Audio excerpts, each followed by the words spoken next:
Hello everyone, welcome to my third video of Money Mantras. Today I have a very interesting story. First, when I talk about investing and I ask you what's the one word that comes to mind, what would you say it is?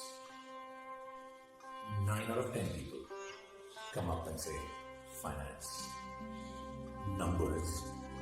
Yes, you're right, investing is unfortunately become more a focus on the finance part of it and the numbers part. You know, people will talk about P multiples, EPS, the return on equity, PAT, no PAT, GDP. Any person who doesn't follow it would start and say, I give up. And that's probably why we have very few investors. We throw so much jargon, we make it sound very fancy. But today, I'm going to talk about the most important point, in my opinion, for investing. That is not finance or numbers. So, what is it then?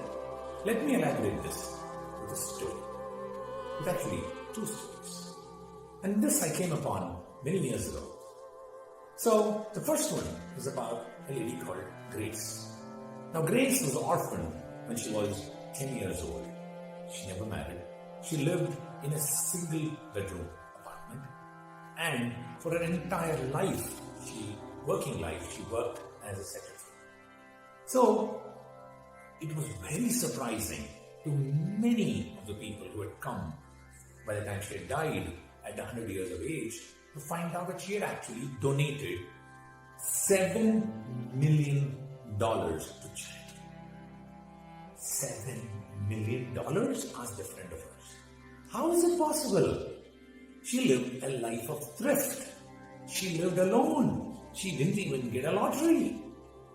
You're right. She did hit what I call the lottery of compounding. She allowed 80 years of compounding to work for her. And that is what resulted in her living a very simple life, but still able to save $7 million. Strangely, or by sheer coincidence, a couple of weeks later, after this, I had come across another story of a person called Richard. Now, Richard is just the opposite to Grace. Richard went to the top Ivy Leagues. He actually went to Harvard and then University of Chicago. He was a top investment banker. He worked his way up. He was a financial whiz kid. He then went on to retire mid-40s to say, I'm going to spend my life towards charity and other causes in my life. Fabulous. But soon, some years post his retirement, he was actually in front of a bankruptcy court where he was talking to the judge and he said, I have to even sell my wife's personal items to pay for my pay for my debts. Pay for your debts? He was this guy who has had a 20,000 square feet home. His mortgage was $66,000, not per year, but per month. And yet, all this came crumbling down. No education of his, no experience of his could actually save him from the financial crisis that erupted in his life. Can you think of any other profession or any other industry where this is possible? Right? I'm sure you've heard investing stories like these, many stories like these in your lives. An aunt of yours, an uncle of yours, a friend of yours with zero background in finance does phenomenally well with their finances. Yes. Can you think of any other profession or any other industry where this happens? Think of it. Would you get operated for a bypass surgery, heart bypass surgery, from a person who's not studied for this? Would you? Would you allow your plane to be flown by a person who doesn't have any flight experience?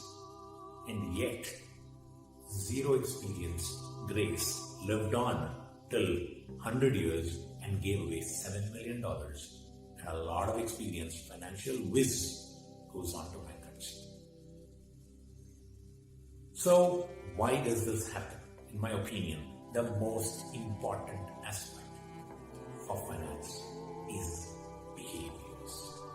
You know, behavior is one such thing that is not taught anywhere. That doesn't have an Excel spreadsheet or a worksheet or a formula which can be copied and pasted here and say, voila, this is how you should do. That is unfortunately the reason, or that is fortunately the reason why these kids can fall off the cliff, whereas people with zero experience can do it. Behavior is something that you're partly born with, and that is something that you can pick up.